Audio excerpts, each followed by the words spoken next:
Hey guys, and welcome to the Alabama Saltwater Fishing Report presented by Great Days Outdoors magazine, the first podcast to bring you the local inshore, offshore, and onshore fishing report, whether it's good, bad, or ugly. We have a great show lined up this week, but first, let's hear who's making the show possible. This week's Alabama Saltwater Fishing Report is brought to you by Great Days Outdoors magazine. Are you looking for that one-of-a-kind gift for Father's or Mother's Day? If so, head on over to greatdaysoutdoors.com and check out the best gifts for outdoorsmen 2021. We've curated a bunch of unique gift ideas to help you find an awesome gift for the outdoorsman on your list. Just head over to greatdaysoutdoors.com/best gifts for outdoorsmen to check it out. All right, ladies and gentlemen, I am your host, Butch Theory. I hope you guys are having a great week. We've had a little bit of wet weather. I feel like a broken record saying that. It seems like these days, whenever I'm talking to you guys, we're always wondering if we're going to have a big bubble of fresh water. Fresh water came on down. It was almost crazy. I could see a tide line kind of coming down the green, and then the water started turning brown on me. All the rainwater coming down yesterday and this morning. So Fire River's browned out. I would imagine most of the tributary rivers around here are the same way.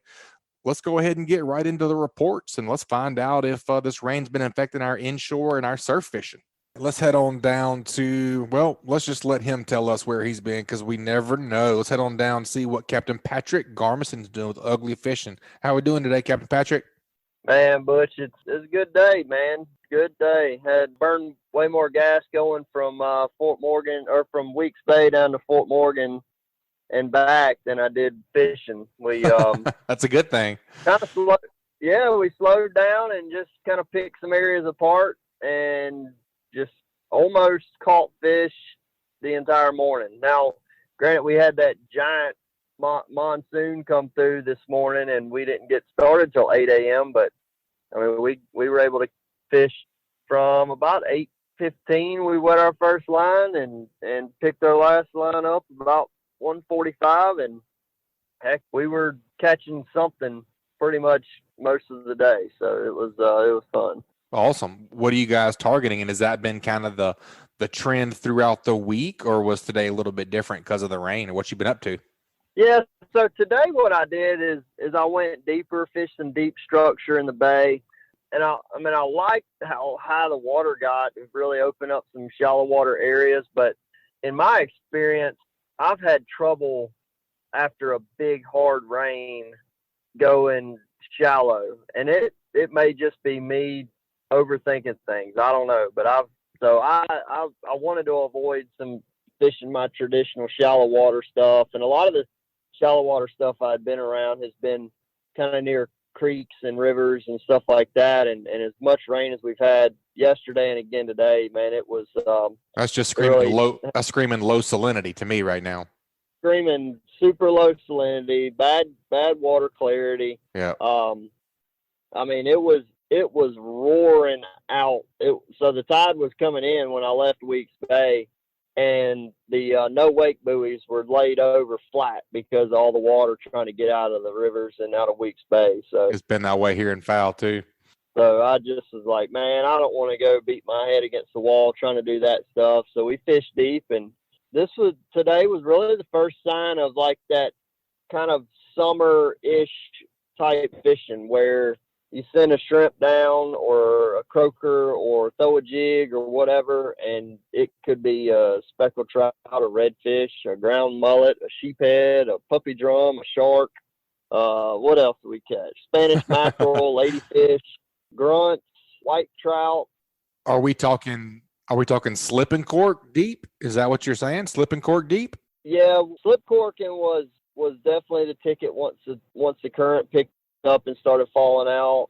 But leading up to it, the water was really being funky. Like we'd have a few minutes of it where the corks would move from south to north, and then they would all of a sudden start moving west to east, and then they would start moving north to south. And so when I'm seeing things like that, I err on the side of fishing free line, and the free line was getting bit way better than the cork. And then once the current decided to start picking up and doing something consistent, then the slip cork became the money maker then. So, man, let's not yeah, sorry to interrupt you. I've been recently kind of infatuated with how many new listeners we have been having and how many people that are just now finding the show. Whenever you say slip corking, what exactly are you talking about for our listeners? And kind of just walk us through the setup and the goal. Why is slip corking a good tactic this time of year and for upcoming months? So slip corking or bobber stopping rigs, I hear them called both. It's where you're going to have a piece of thread or some type of different line than what your main line is made up of, and it's tied around your main line, so that way you can adjust your depth.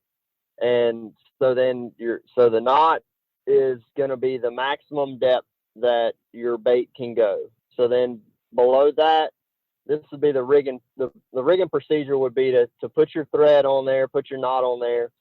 And they've got these pre-made threads, and there's a company called Thill, Thill.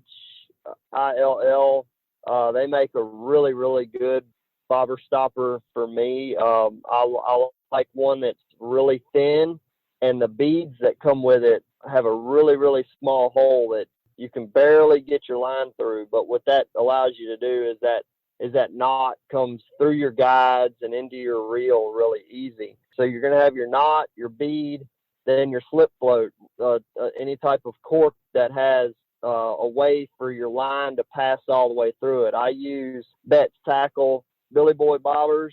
I use anything from a 3.5 inch up to a 4.5 inch cork. Below that, you're going to have an egg sinker. And some guys like to have a bead underneath the cork, and then your egg sinker, and then another bead. But man, I try to simplify my stuff, because when you get broke off, the least amount of gear you got to put back on your main line, the faster you're able to get back in the game. For sure. And then after that, it's a basic Carolina rig. So you'll have your egg sinker of, say, anywhere from 3/8. If you want to go all the way up to like a 3/4 ounce weight, then you're going to have you a swivel. I recommend a black swivel, something small but big enough that's going to be able to hold your egg sinker on top of it.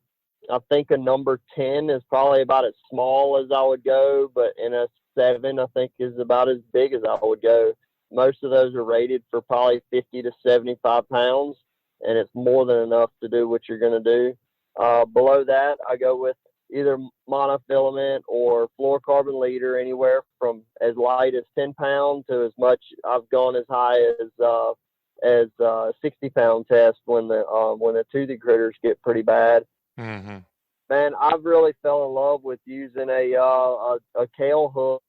A 1/0 Kale hook seems to be a sweet spot for being able to put that, be able to use a live shrimp. And heck, actually today we caught a croaker on a shrimp, and then put the hook right back through the croaker's nose, threw it out there, and caught a trout on it. Right, I mean, immediately. It's the circle of life. The hook, the hook's definitely big enough for all of that. And then that's your setup. So then you go to your area, your reef, your rig, whatever type of structure that you're wanting to fish. I typically start out measuring my weight, from my weight to my knot, and decide my length or how deep I want to fish. And most of the time, say for instance, if I'm in 14 feet of water, I'm going to set my weight, the distance from my weight to my swivel. My swivel is actually the fixed portion. So my swivel to my knot, I'm probably going to set it at about 13 feet. From your swivel to your bobber stopper. That's right. And I'm going to set that one, say, about 13 feet. I'm going to have about 18 inches of leader for my shrimp or my croaker or whatever I'm fishing. And then that's going to be the setup. And now, like with me, I had the convenience of having, typically I'm going to have 2 to as many as 4 anglers on the boat. You can kind of get that right depth. Yeah. If I'm totally in the blind, I will set all 4 guys about 18 inches difference and pay attention to whoever catches the first couple of fish, and then move probably 2 of the remaining 3 guys, move them to that depth and make sure it's not an anomaly. And if they start going, then the last guy, we're getting his moved down in the same zone, and then we should be dialed in there for a little while until we get changes of tidal movement. So when the tide starts slowing down or speeding up, then you kind of have to make some changes along the way. But the reason why it's such a good tactic is where we're mostly using these slip corks is in areas with a lot of current. And it's going to be where we're putting a shrimp or a croaker on the hook, and we're wanting that thing to just drift as naturally as possible with the current. And most of the time, these fish are all going to be oriented where they're facing up current, looking for a meal coming down current. Right. And if you were to put that shrimp on an egg sinker or some way to fix it to where it goes all the way to the bottom and you're just pinning it to the bottom, it's not as a natural of a presentation. And then in that case, you're actually having to wait for the fish to come and find the bait. Whereas the slip cork, you're just feeding line, letting it drift in the current, and you're bringing the bait to the fish, and then you're able to locate. Covering a lot more ground. Oh man! And I mean, I've had days where I maybe quit paying attention to one angler, and I look up, and I'm like, "Where's your cork?" And they're like, "Oh, it's back there about 200 yards." Like, all right, do you see it? And they're like, "Yeah, I got my eye on it." It's like, all right, well, if you know where it's at, then go ahead, let her drift. And man, I've had guys drift almost every ounce of line off the reel, and the cork goes down, and we're all of a sudden 200 yards away from the structure that we started fishing. And I start moving the boat back to wherever that bite was, and we're now all of a sudden like out in the middle of the bay, and we're slip corking, and there's no structure around, but we just found on a school of fish. That Oh man, that's cool. Yep. I like the slip cork talk because I haven't done that a whole lot, to be honest with you. The couple times that I have done it, it's been very fun and very productive. I remember talking about this last year. You were talking about it, measuring it out. I remember, I think it was you and Captain Bobby and Captain Richard all measured it differently, had different ways to measure it. I got into a pretty heated debate on that. Yeah, I remember that. Somebody was talking about stretching it from the bow of the boat to That's the right. front of the boat. Is that That's right. going on? That's right. Hey, you got to do what you got to do, right? Well, that brings up a good point. So I will reel the knot up to my rod tip. I'm using 7 to maybe 7.5 foot rods, and then I'll pull the line down around the rod, like the actual butt of the rod, and then double it back. So most of the offshore or open like bay stuff that we're fishing and around the bridges and stuff, most everything we're going to be using a slip cork for is going to be, say, like 8 feet to maybe as deep as 20 feet deep.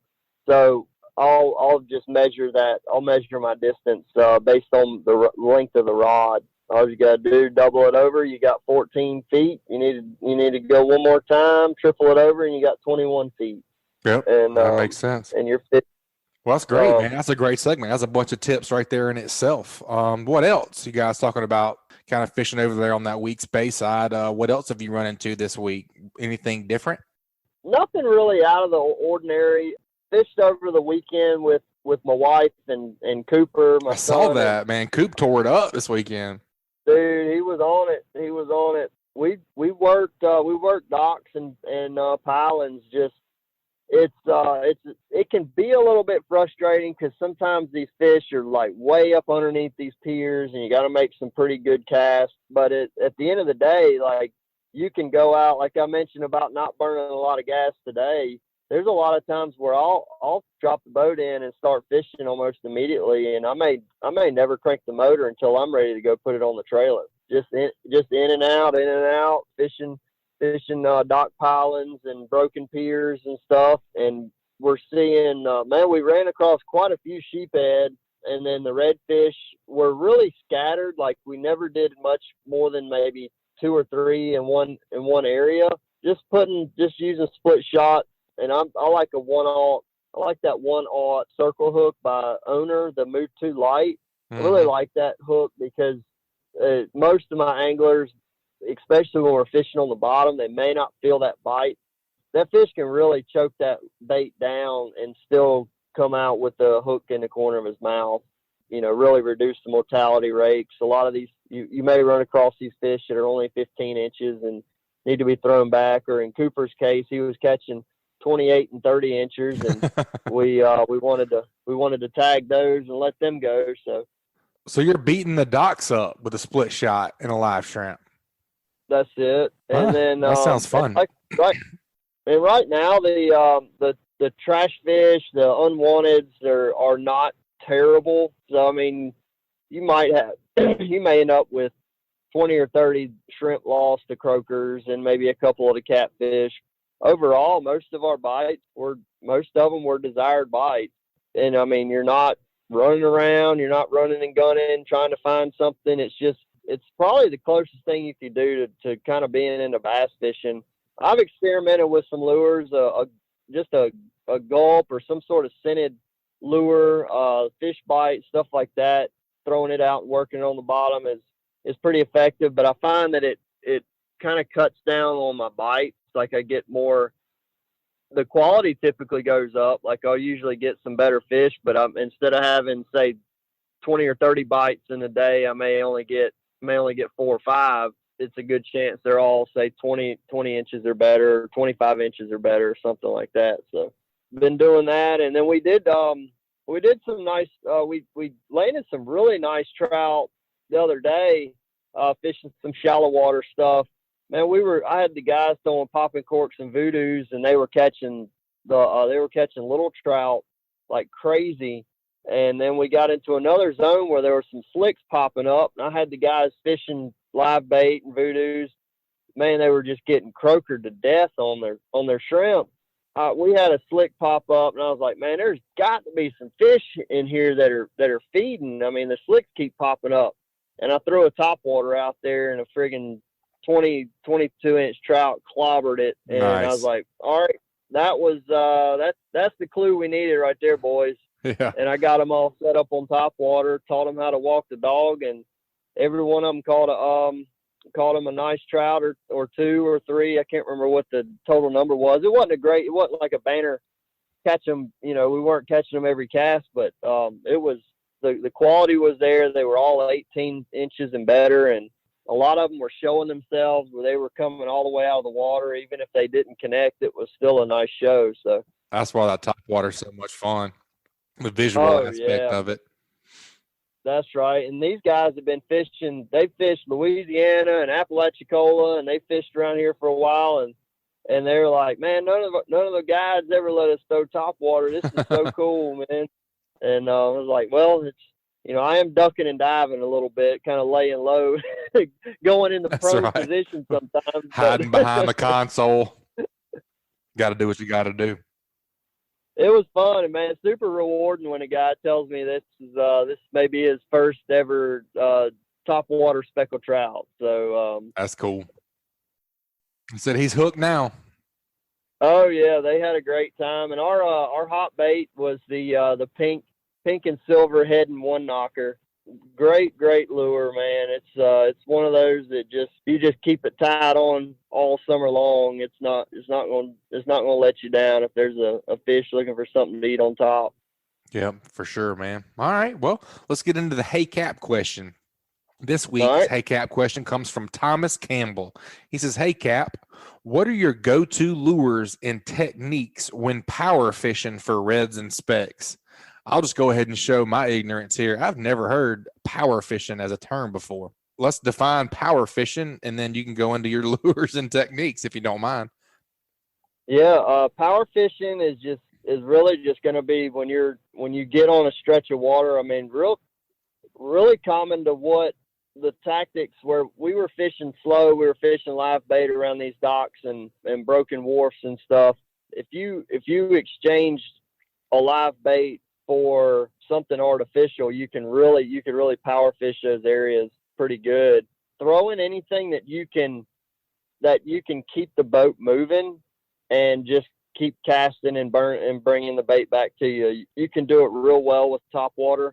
A lot of times you can work really, really fast and just get a reaction strike out of them, and then you can slow down and fish that area.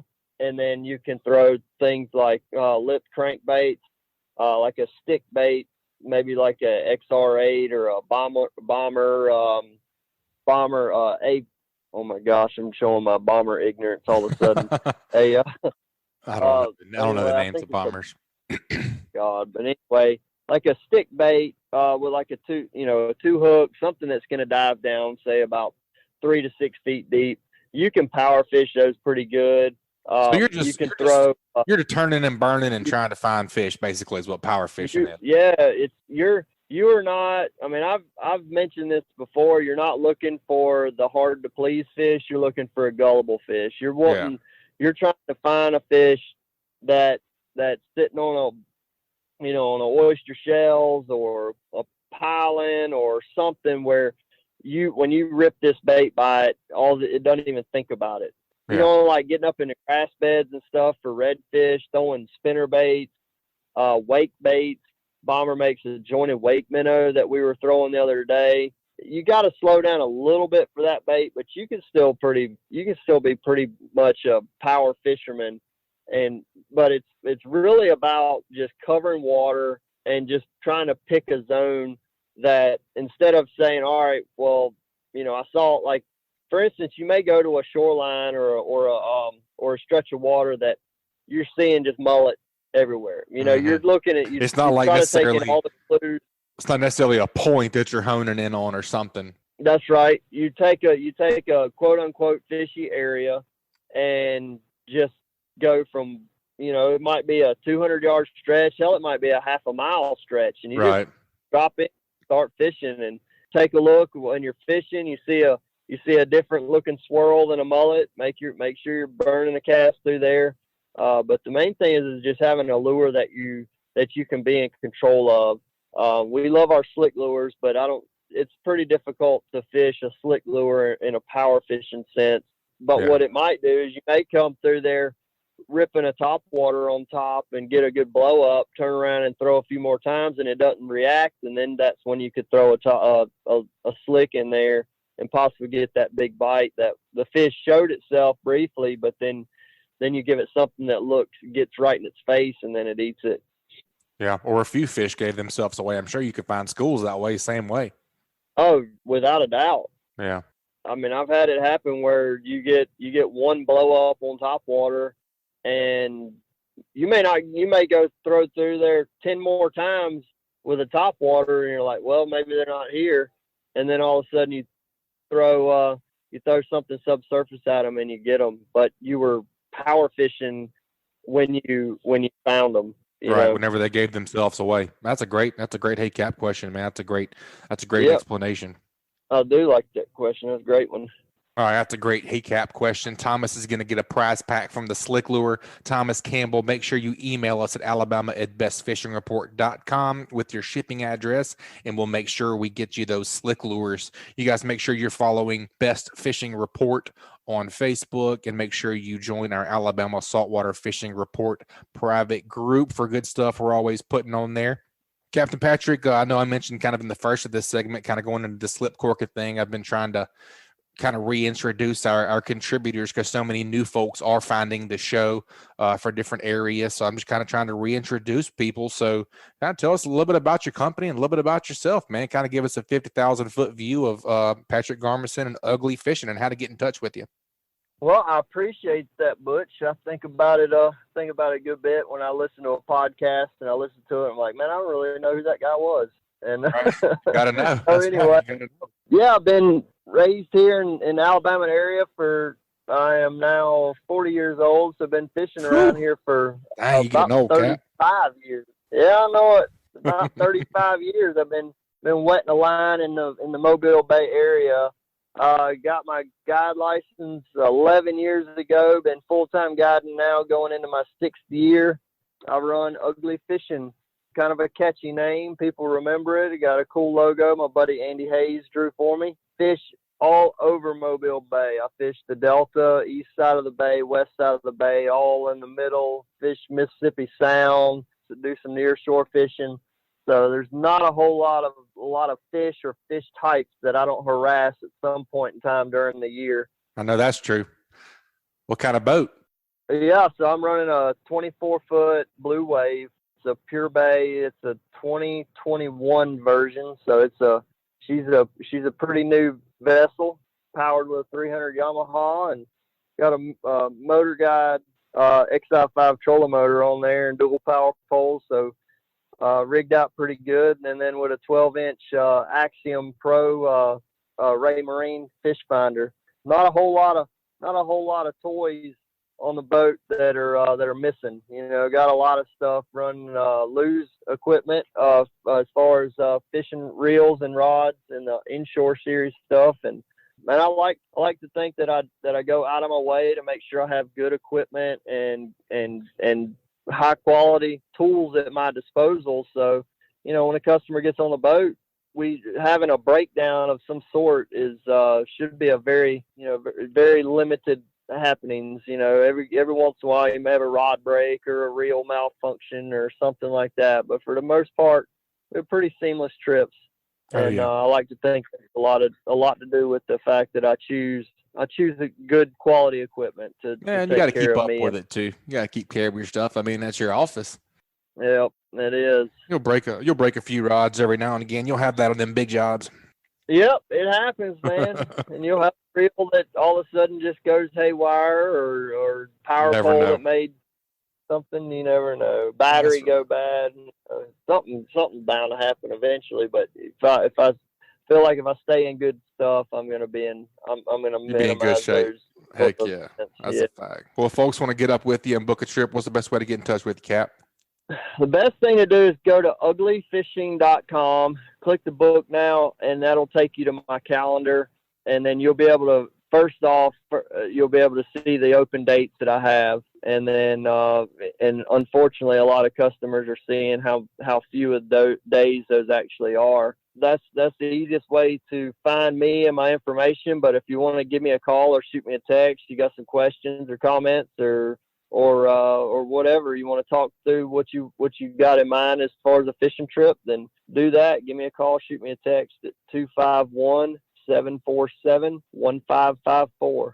Awesome, buddy. We appreciate the report. It's a great Hey Cap question and answer, and we always look forward to hearing from you next time, buddy. We'll talk to you soon. Thanks a lot, Butch. Y'all have a good one, man. Appreciate it. All right, that's another great segment. Let's take a quick break and hear from a few of this week's sponsors. That segment was brought to us by Test Calibration. If your diesel has low power or is consuming excessive amounts of fuel, these are common signs that your turbocharger may need to be rebuilt. Don't waste your money online with the cheapest options where you get no support after the sale. Test Calibration has been selling and servicing diesel, turbochargers, and fuel injection systems since 1976. No matter if you're running a diesel in your boat, tractor, or truck, Test Calibration can help you. Contact them at 800-822-0057 or visit them online at testcalibratindieselandturbo.com. And also brought to us by Advanced Transmission. Give the professionals a call who have been trusted on the Gulf Coast for over 25 years at 251-626-6061 or check them out online at www.advanced-transmission.com.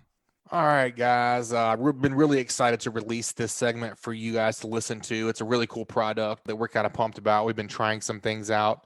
We had a really cool interview with Nathan Garrison over at Sharkbanz, and that's going to be the next segment coming up. It's going to be our offshore segment this week, so you guys please check them out at sharkbanz.com and enjoy this interview. All right, Joe, I'm pretty excited about our next segment, man. I was sitting in the office not too long ago, and I got a press release like you and I get a good bit of.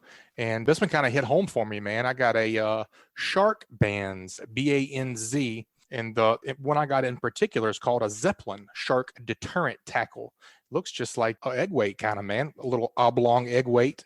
And I thought, that would be very applicable for all of our listeners. So I reached out to Mr. Nathan Garrison. He's the co-founder and director of sales and marketing over at Sharkbanz. I figured we could have him on. How we doing today, Nathan? Hey guys, great to be here with you, Joe and Butch. It's awesome to connect with you all and share with your listeners about this new technology.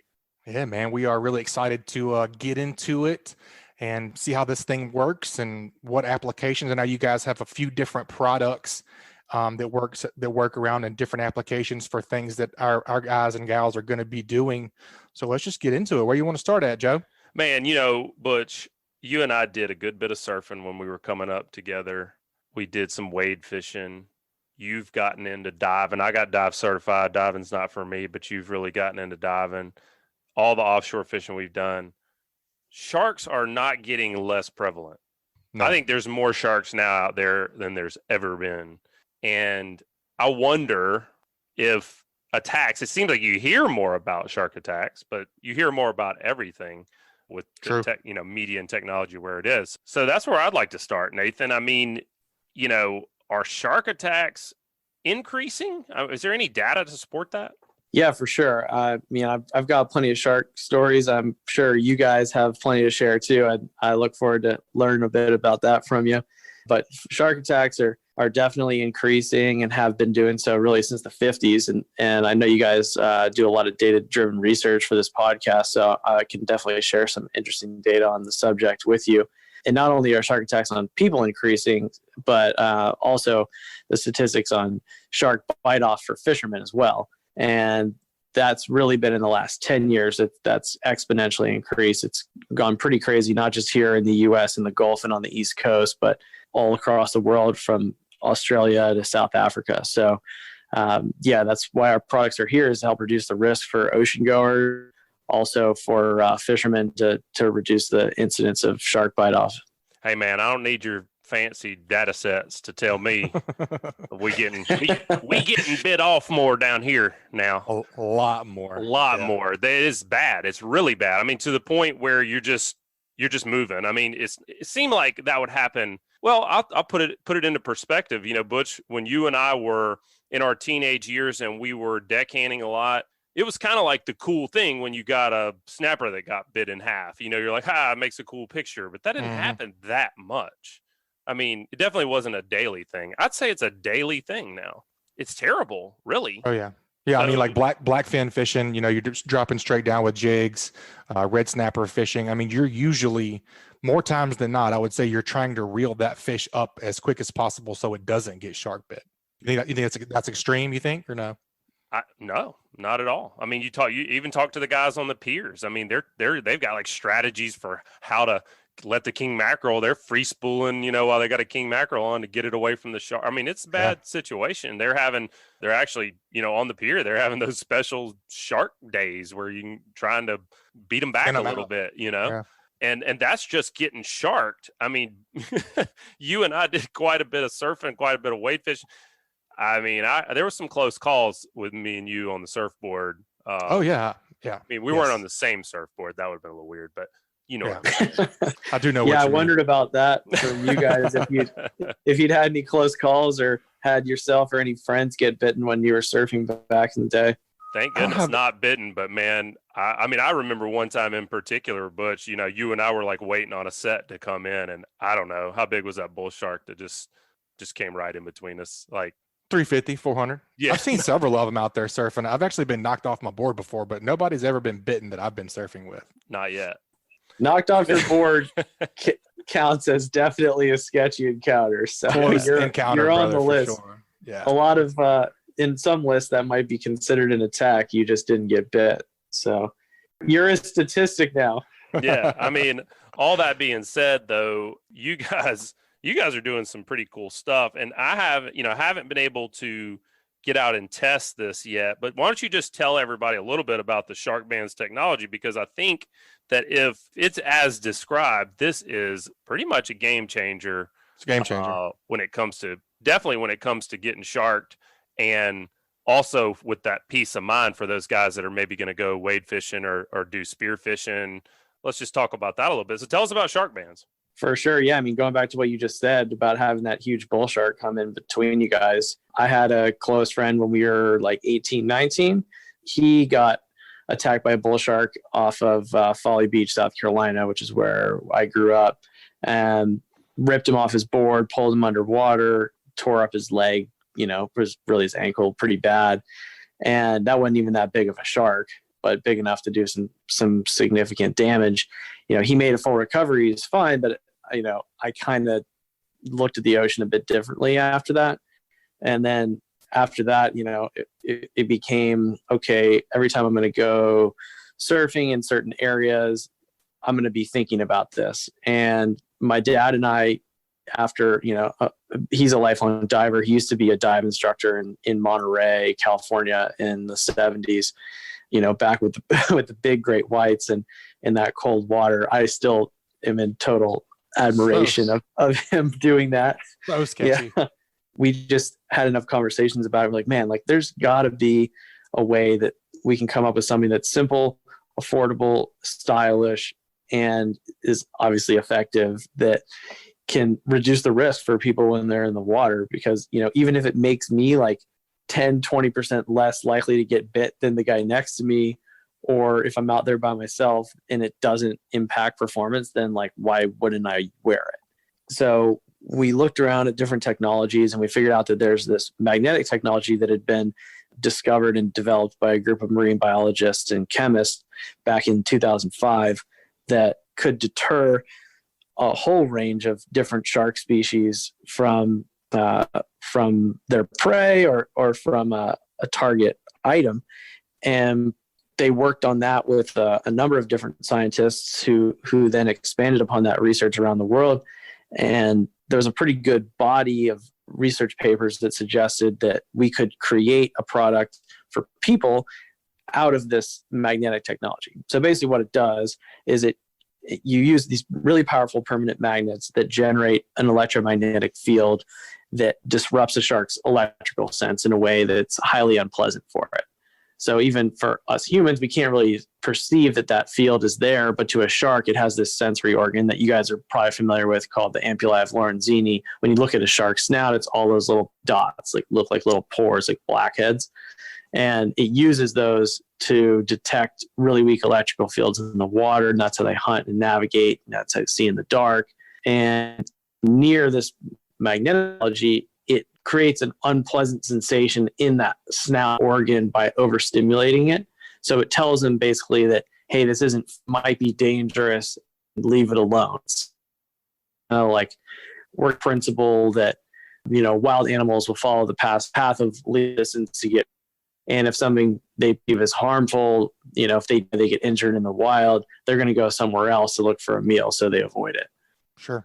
Does this work for anything else other than sharks, Nathan? Yes. Only animals that it works on are stingrays, which are like cousins of sharks. So it's slightly effective on stingrays, and there's less research, just to be like totally upfront, but it definitely has an effect on them as well, especially if with the more powerful product like our fishing products. You can shoo off a stingray from a pretty close range with that one. Yeah, I like that application a lot. I hate stingrays. I think I'm more worried about stingrays when I'm like wade fishing or absolutely even surfing to some extent. I think I'm more worried about stingrays than I am sharks. And I mean, if they got have you guys ever been hit by one? Not yet, but I'm not really looking forward to. Joe and I were wade fishing off the south tip of Sand Island one time, and in the Gulf of Mexico, right down south of Mobile. And he threw over my line, so he kind of hooked up lures, and we reeled in together, and we're sitting there together undoing it, and one bumped my foot, and of course I did the stupidest thing possible. I just jumped straight up in the air. Yeah. He jumped right into my strong arms, and I carried him all the way to the beach. Hey, I don't remember how it ended up, but that's fine. If that's what happened, that's good, because I was scared the crap out of me. Yeah, I mean, those stingrays have that Lorenzo Lamas thing he was talking about too, No, I kid. No, but I mean, man, you talk about, golly, man, some of the days out there, when I've been wade fishing, I'm literally just sitting there going like, when am I going to get hit? Because there's so many of them. They're everywhere. I mean, you're taking like little old woman steps, not even steps, little old woman shuffles, shuffles. And they're just kicking them around. Yeah. Takes you 10 minutes to get back to the shore, to get out to where you want to get to, just to get up to your waist because you're shuffling so slow. No doubt. So you think the Zeppelin would be better for that wade fishing application as far as sharks for your extremities as well as your stringer and those stingray? How would you use the Zeppelin for that? Yeah, basically we've got two products, right? So we've got a wearable product that's just the standard Sharkbanz that we've had for the last 6 years.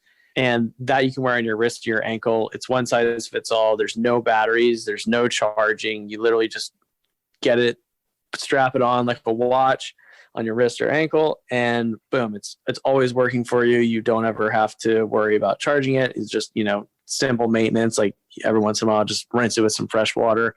Don't leave it in super hot car. And that's really all there is to it. And anybody can use that spends time in the ocean, whether you're, going to visit a couple times a year, or whether you're a seasoned spear fisherman or diver. That's just there for you to help reduce the risk. It's got an effective range of like 3 to 6 feet. So it's a short range device. It doesn't affect any other fish, no other animals, just sharks and stingrays. So whether you're out spearfishing or whether you're just surfing and you're trying to avoid 350-pound bull sharks with your friend in the lineup, Amen. If they come up to you, they'll sense that field like I talked about, and they'll understand, hey, like that's maybe not something I should mess with, and they'll turn around and leave you alone. And then the other product is the Zeppelin, which we just came out with in the last couple months. Went up in stock last week, and that is it's a terminal tackle. It's the world's first shark deterrent tackle. It's designed to replace your sinker or go in tandem with a sinker if you're deep dropping and need a bit more weight. And it sits about, you want to rig it so it sits about 24 to 30 inches below the tail of the target fish species, and you can use it for bottom fishing. And as you're reeling up, the shark will come and encounter that device before it makes it to the fish, and boom, they turn around. And you won't believe it, but go watch the videos. And we've got a number of big time captains on board in the Keys where it's a huge shark depredation issue. As you said, like they're calling it a game changer, and that's their words, not mine. So really excited to see where that goes and help fishermen like you guys reduce that problem that you're having so much with sharks biting your fish. I think that the Zeppelin, like you're talking about, where you're able to rig it in line, especially from bottom fishing applications, that makes a lot of sense because you're already using a bank sinker in a lot of cases or an egg sinker to fish. And this can somewhat replace that because it's about 6.5 ounces or so? Yeah, exactly. 6.5 ounces. And it's about 5 times as powerful as the Sharkbanz band. So, it's being asked to carry a bit of a heavier load than the Sharkbanz product because you're actually trying to stop a shark from eating its favorite prey right in front of its face. It's going 20 miles an hour. So it just rigs up like that right below it. And yeah, you'll check out the video and they come in and boom, they take off. And it is, it's multifunctional. Like you said, you can just replace your sinker with it, 6.5 ounces. And we looked at so many different applications for what the first product would be, right? Like we get all these guys writing into us for years saying, man, like you got to help us with the tuna fishing. I'm getting crushed on bottom fishing. And, we tried to make something that's the lowest hanging fruit, right? Like most people are getting sharked most frequently bottom fishing. So we went after that market first, and this is why we're talking to guys like you, because, hey, like we want to be able to address these other problems that you're having where sharks are taking tunas and other pelagics, and want to be able to help there too. And we're working on that stuff. So we welcome feedback from anybody who wants to assist with that. Nathan, is this technology is it a cumulative thing where, like obviously you're saying that the effective range of this thing's about 3 feet, right?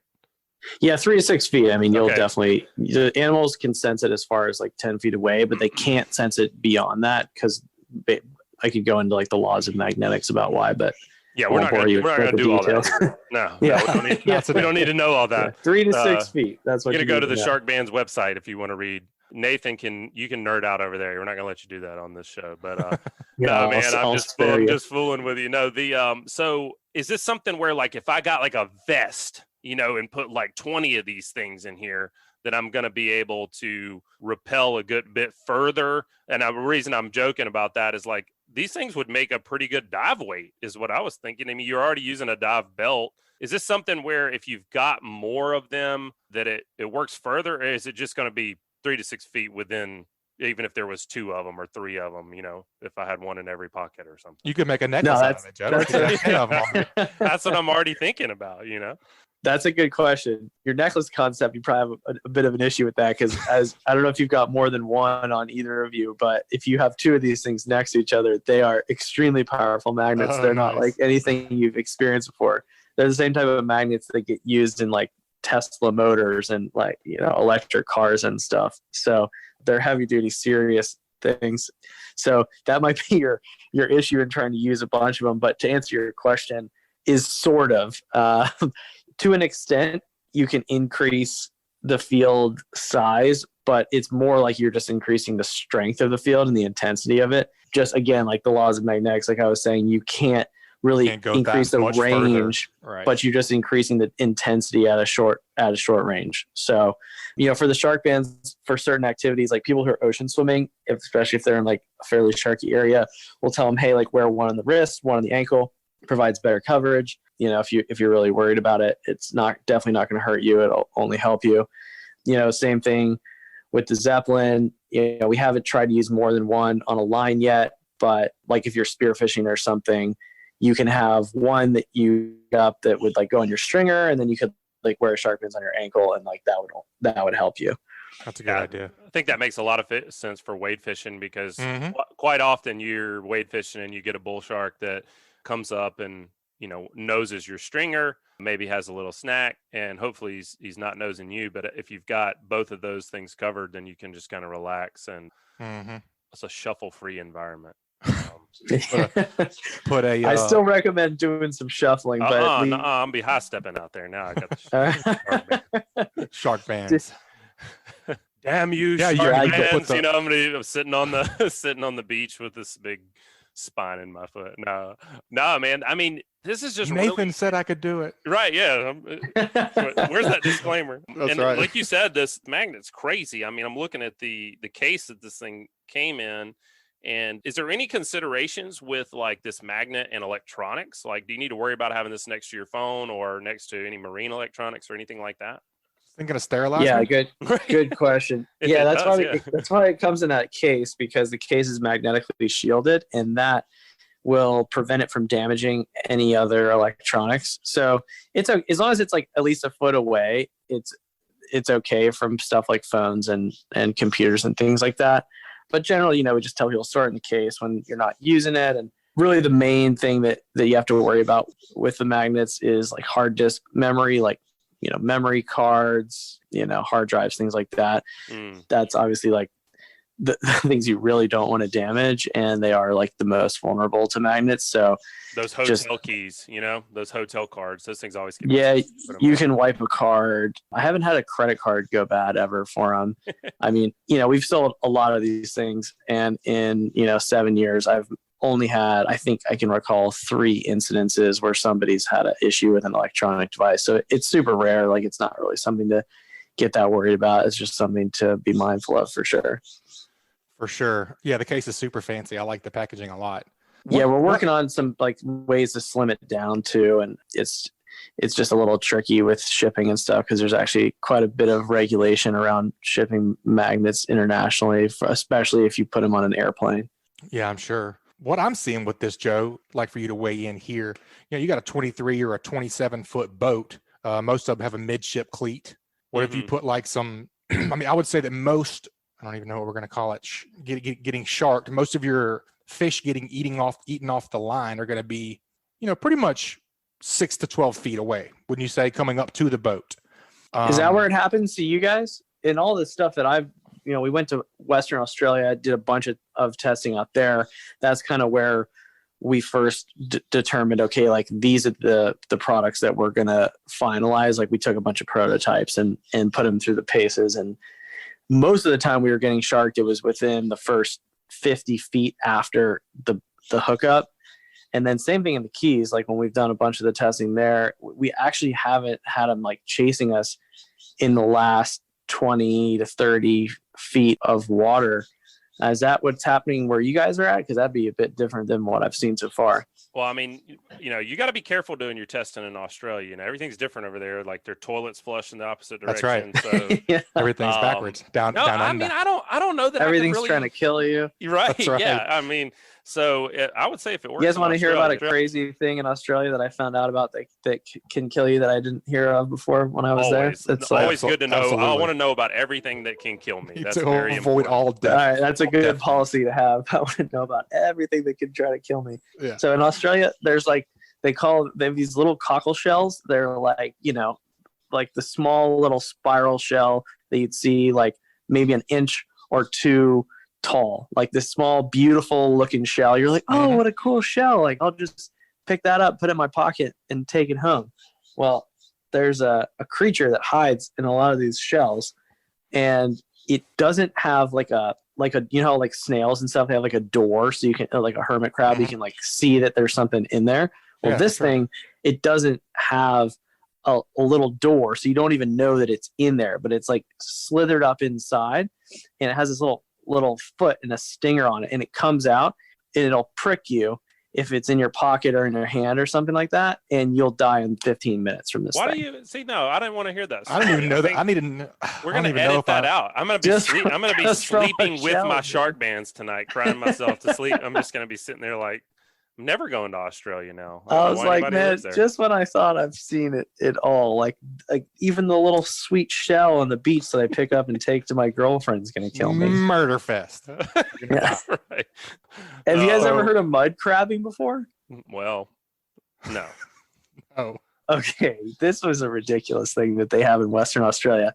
So you know a mangrove swamp, which is pretty much like one of the least pleasant places that you'd want to be in anyways. Oh, yeah. The guys in West Oz, they get really excited about this mud crabbing because apparently these mud crabs are unbelievable tasting, but they are so serious. So you go out in the middle of the mangrove forest, sometimes at night, sometimes in the day. They only go at night sometimes because sounds it's like snipe hunting. You know, because it's like, only like a wild 100 goose chase. Is what it sounds like. It's only 90 degrees at night instead of 110 during the day.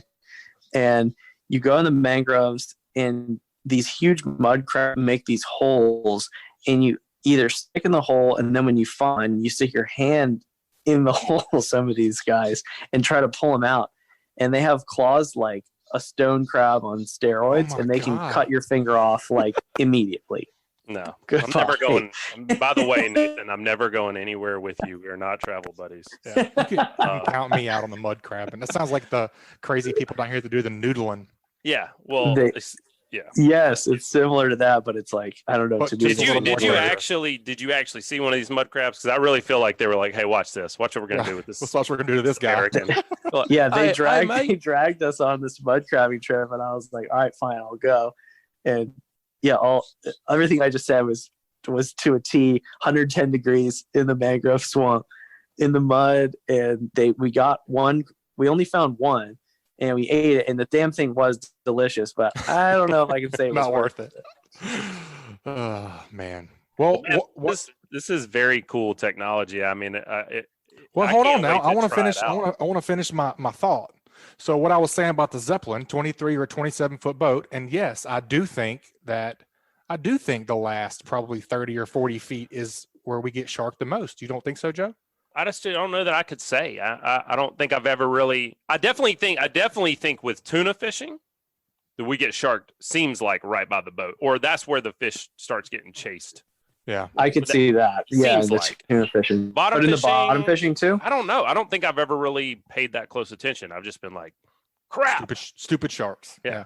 So what I was thinking was you could put this thing on, 500-pound test and crimp it onto that, say a 30-foot leader, crimp it onto that cleat, crimp it onto the Zeppelin, and toss it overboard. Put one off the port side and one off the starboard side. If you were to try that application, Nathan, I mean, is it going to be basically a 6-foot sphere of influence, so to speak? Yeah, exactly. But you'd be kind of hit or miss as to whether or not. And that would be a tough one. You'd be the guy wanting to hang out by the Sharkbanz with your. Yeah, it's best to definitely just keep it in the line. Or actually, we had a captain, Farner. I'll have to double check that. Tampa, and he was worried about getting it snagged in the bottom, so he was just they're getting sharked on grouper fishing all day. It's like, man, let me try this thing. So he put it on a second rod and dropped it down at the bow of the boat, and then had some bottom fishing on the stern. Once he hooked up, he walked the line with the Zeppelin on it from the bow back to the stern, and then they reeled up at the same pace, and they landed every fish after that, apparently, and limited on groupers for the day after they started doing that. Wow. So that's just another way to do it. Yeah, Joe, you can be my escort for my fish with the Sharkbanz. Yeah. That'd be great. I'm your Sharkbanz can switch boy. off. That's right. One Shark person boy. fishes, one person repels the sharks. Yeah, that's and right. you're I could see that going day. really well. Hey, you go get up here with that Sharkbanz. I got a That's fish on. right. No, over here. Hey, bring me some more bait while you're at it.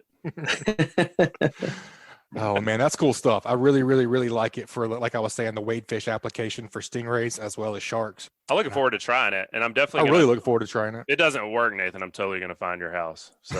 Oh yeah,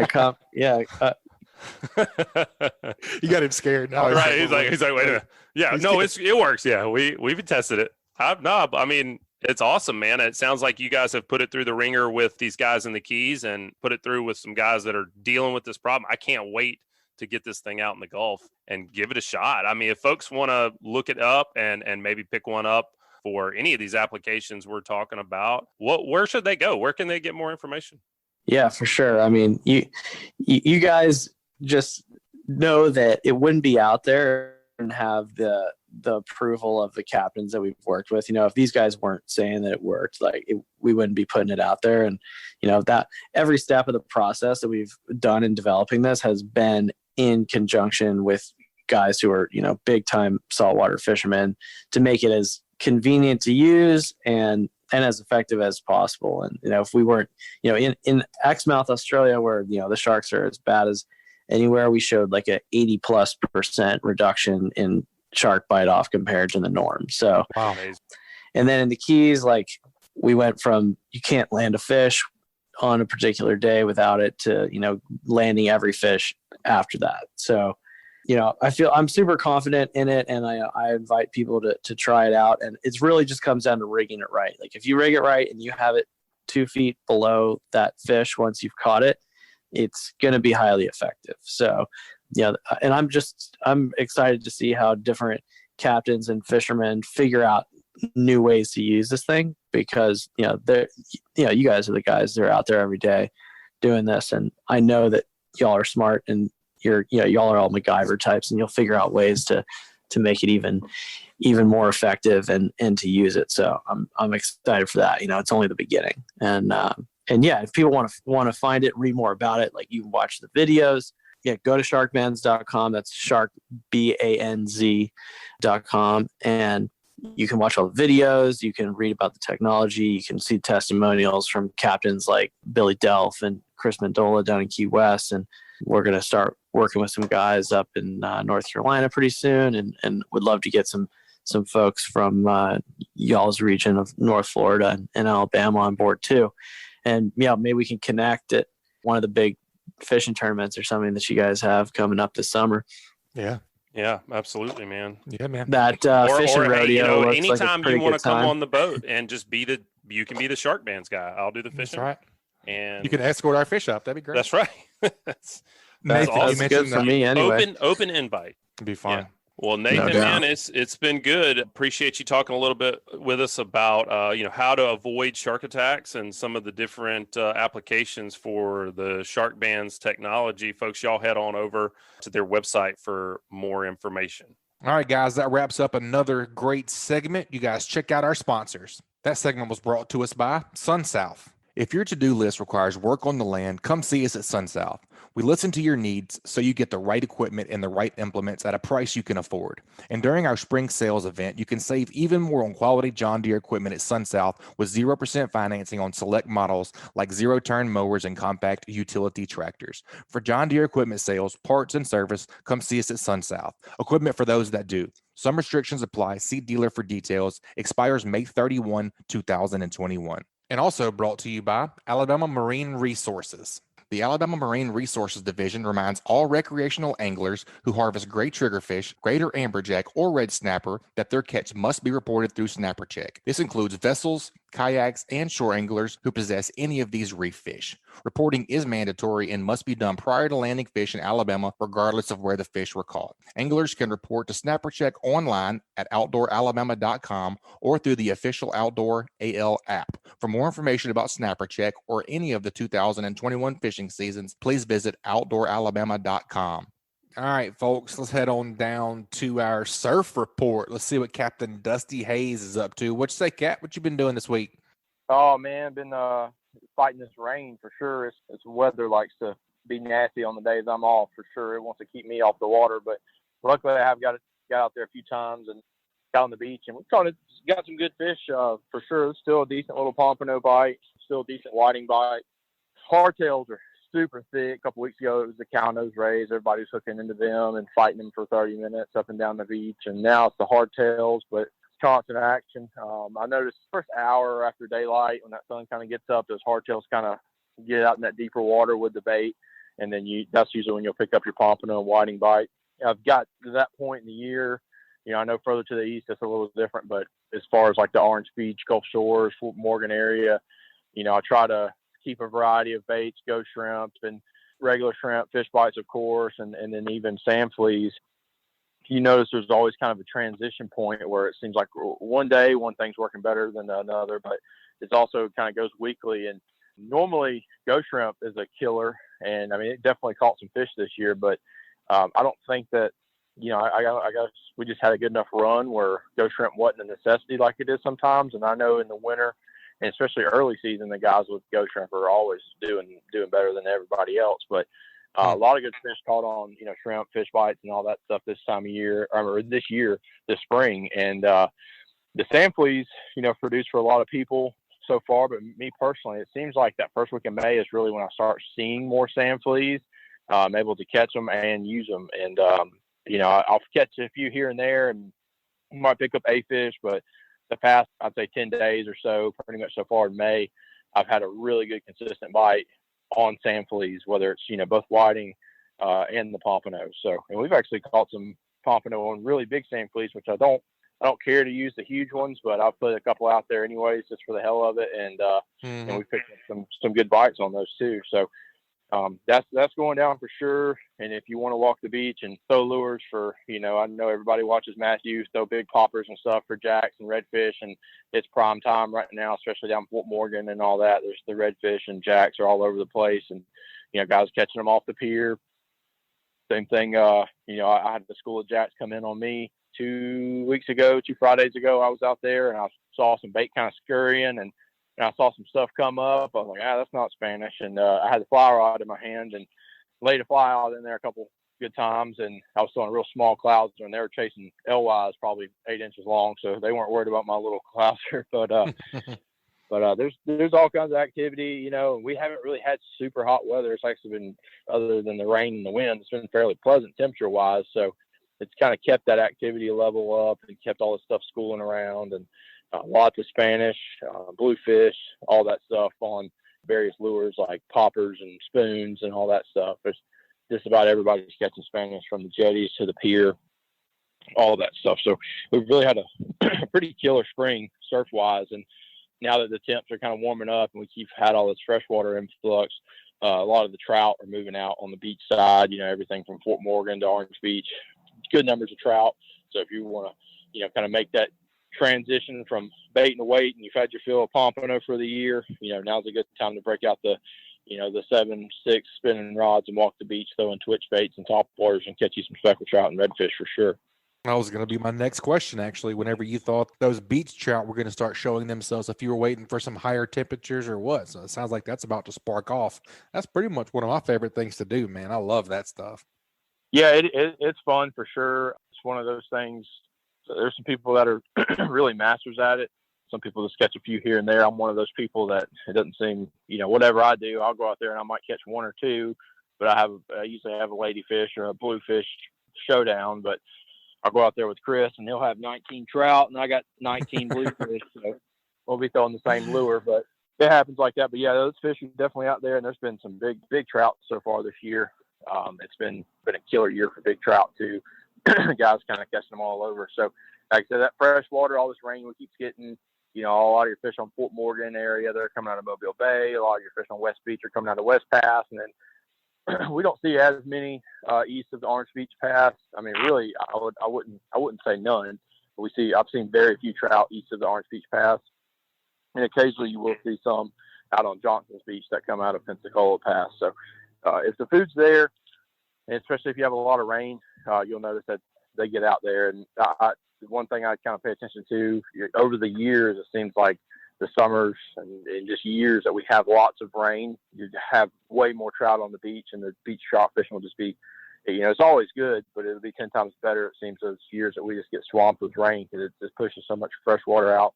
You'll notice like the dock light bite in the summer sometimes, instead of it just being killer all summer, those years when you get a bunch of rain, it pushes a lot of that bait out, in the path and in the Gulf. And so that's where those trout will go out there and hang out. So they, those big female trout, they're almost, I know we've had this conversation a few weeks ago, but they're almost like a whole nother species. There's tanks. I mean, they're built completely different. They're so thick. They fight almost like a redfish. To me, they do anyways. And they're eating, they're eating big baits. People think trout and they're throwing little small lures, but I mean, they're eating some huge stuff. I mean, big alewives, big mullet, whiting, all that stuff. And so, you can get away with throwing some bigger diving baits and still catch fish. Yeah, heck yeah, that's exciting, man. It's glad to hear that that's heating up. Glad to hear the water temperature's getting a little higher. What's the clarity like? Has that been messing up you guys' clarity on the beach any all this rain? It will in spots, and this kind of goes back to what I've said before in the past. One of those things you just kind of got to cover ground and look around, get in the truck and kind of scout out the day before. Now that can change, overnight as far as what the next morning's going to look like. The main thing I'm worried about is completely brown chocolate milk water. Like even trout fishing, I don't care for that. And pompano fishing, I don't care for that. You still have stuff schooling in that dirty water, but I just try to avoid it. Now, like say Fort Morgan, for instance, you're going to have a lot of dirty water just because you have so much rain throughout the southeast that's coming out of Mobile Bay. And those fish, they're still going to have a salt mix there, so they're not really going to leave. I mean, they're going to hang out there. They may go to deeper water temporarily to get, in some higher salinity water, but they may not necessarily leave. And as far as clarity goes, I mean, throughout Orange Beach Gulf Shores, it's been pretty decent everywhere that I've seen. I mean, the water was really clear few weeks ago. I mean, it was actually crystal clear. And the main thing is just having these good tides, as long as everything flushes out good. And we've had lots of wind, so it's kind of keeping everything on the move. We'll have hard south winds that'll push stuff back on the beach, but we got north blowing right now, and it's going to blow north all night, northeast tomorrow over here. So with the outgoing tide all night, that'll push that dirty water out and then kind of keep it out. And so a few of those cycles, and it cleans up fairly good. It's just one of those things. It's Mother Nature, and it's going to do what it's going to do. You just kind of sometimes just have to ride around and look for that water color that you want. But yep, we talk about that all the time on here. Is conditions. There's a lot of things you can change and manipulate, but conditions and weather is not one of them. You just got to let it roll and do the best with what you got. Yeah, you got to know in your mind what your standard is of what you want, and don't settle. There's a lot of I know a few people that are, I would say, more successful pompano fishermen, and one thing that almost all of them have in common is not just sitting in one spot, not settling. They'll go look at, they may drive down to whatever Mobile Street, and the water's not exactly what they want it to look like, and they're gonna be like, oh, you know what, I'm gonna go somewhere else. It's not where I want to fish, but I'm gonna go find better looking water than this. You might fish 5 or 6 holes, in that same area. You get there, you set up, you hadn't caught anything, pick up your rods, move 100 yards down, you might catch them. I even experienced that with myself last weekend. I set up in this deeper. I had 2 good-looking holes right in front of me. It just got done raining. Nobody was out on the beach. I had it all to myself, and I was kind of sitting there scratching my head. I was like, man, which one of these holes do I want to go to? I went to the one furthest to the west and caught a bunch of hardtails, and it was just a deeper hole, and it looked great. And then I was like, you know what? We got plenty of time. So I got 2.5 hours of daylight. So let's move over there. Picked up everything, walked down the beach about 150 yards, set up. And before I got the second sand spike in, I'd already put one sand spike and casted that rod out. Before I got the second sand spike in, we were hooked up with a pompano, and we had our 2-man limit within 10 minutes, just moving 150 yards to the next hole. So, not being stationary and just moving around and changing things as much as possible till you get the results you want is pretty much all you can do as a fisherman to help yourself out. That's key. Yeah, for sure, man. Well, that's a great report, man. We got to get a tip from you. What you think for a surf fishing report tip this week? Yeah. So kind of back into the trout, redfish stuff on the beach. There's a lot of artificial lures that you can use, and everybody has that mindset like, oh man, I got to have, saltwater tackle. And really the only thing that I would say might be a difference breaker, or not a difference breaker, but a big difference would be maybe the hooks. And usually when you get saltwater hooks, they're just going to be a heavier gauge, and that's just going to depend on the lure you're using. with like twitch baits and stuff, I don't want a real thick wire hook. I actually don't mind a thin wire hook because you'll get a good hookup ratio. That thinner hook will penetrate the fish's mouth a lot better. And if you have a decent pair of pliers and you're gentle, you're not going to bend them on the way out. Like a lot of the Rapala rip stops, neck traps and stuff, they come with the thinner wire hooks, and I've seen to hook up a lot more fish, especially trout, with those thinner wire hooks, and I do with a big, thick wire hook.